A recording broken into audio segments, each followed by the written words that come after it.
Welcome back. Our next guest, Dr. Wilfred Reilly, Associate Professor of Political Science at Kentucky State University. He's written a fantastic book, among others, Hate Crime Hoax, How the Left is Selling a Fake Race War. Well, Professor, you see what's going on around you. You've been commenting on this, so let me get right to the crux of the matter. Is there systemic racism in our police departments in the aggregate? Well, systemic or institutional racism as an academic is a phrase that I'm always a bit skeptical of. Now, obviously, if we want to be honest about some of this country's history, there have been systems like criminal sentencing in the past, where until quite recently you did see discrimination at kind of a broad group targeted level. But very often, this phrase simply means there's a difference in performance between two groups, and we're going to attribute that to racism. And to give an example of why that doesn't necessarily work, I mean, my favorite sports league, the NBA, the National Basketball Association, is more than 65% black. And I don't think any serious person would believe that that's because white jocks just don't get a fair shake in American society. The reason is that there's what you might call a cultural variable. African Americans play basketball more, and so on average, at the median, with all due respect to the hick from French Lick, we're better at it. White guys play more baseball, and if you look at MLB, that is a very heavily Caucasian and Hispanic athletic league. And you see this same thing in more what you might call serious situations all the time.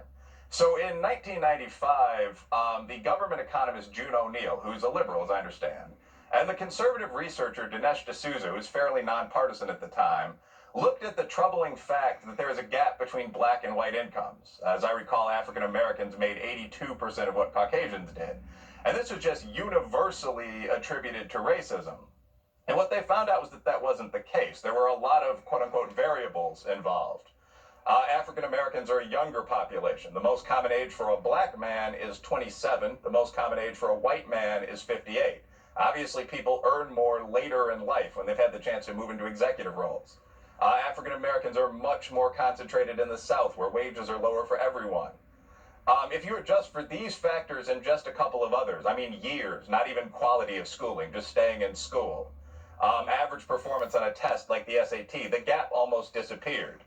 And you could argue that some of those things are tied into class and whatnot, but there's no pattern of businesses paying an absolutely equally qualified black guy and an absolutely equally qualified white guy different amounts in general. And I think that's a valuable lesson to take into life. So when people argue that policing is institutionally racist, almost always what they are saying is African Americans are arrested at a higher rate, or they encounter police at a higher rate than the black percentage of society would predict. But the obvious intermediary variable there is crime rate. If you look at the Bureau of Justice Statistics crime report, the African American crime rate for violent crimes where you encounter the police, whites dominate corporate crime, is 2.4 times the white rate. So you would expect there, unfortunately, to be more encounters between African Americans and the police. And when you look at this narrative about black people and the police being in constant conflict, not only does a lot of the structural element, perhaps not all of it, but a great deal, disappear if you adjust for crime rate, the figures themselves that are often used strike me as very, very inflated in terms of police violence.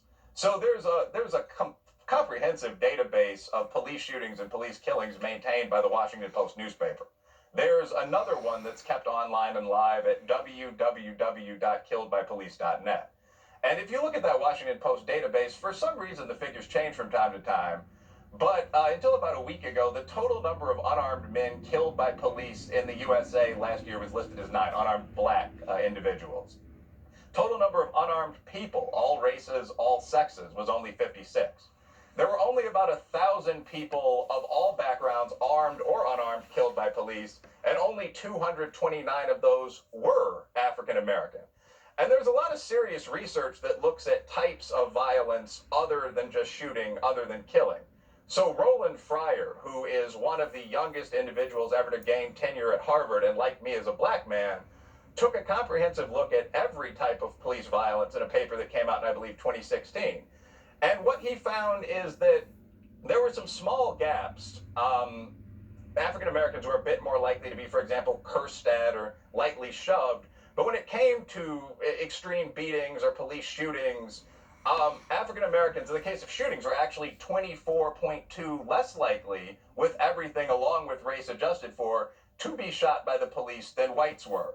So I don't think you see a pattern of broad, systemic targeting, specifically of black people by the police today. That doesn't mean there aren't individual bad officers. I mean, we saw the horrifying George Floyd tape. I mean, my position is that charges should be filed against every one of the officers involved in that situation. But even there, the facts are a little more complex than they originally seemed to be.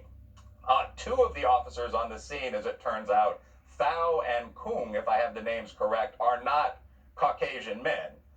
Floyd and Chauvin, the officer primarily responsible for the killing, had previously known one another from a nightlife security position.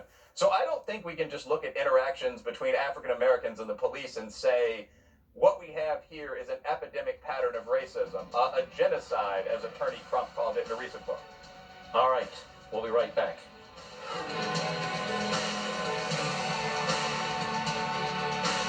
In times of trouble,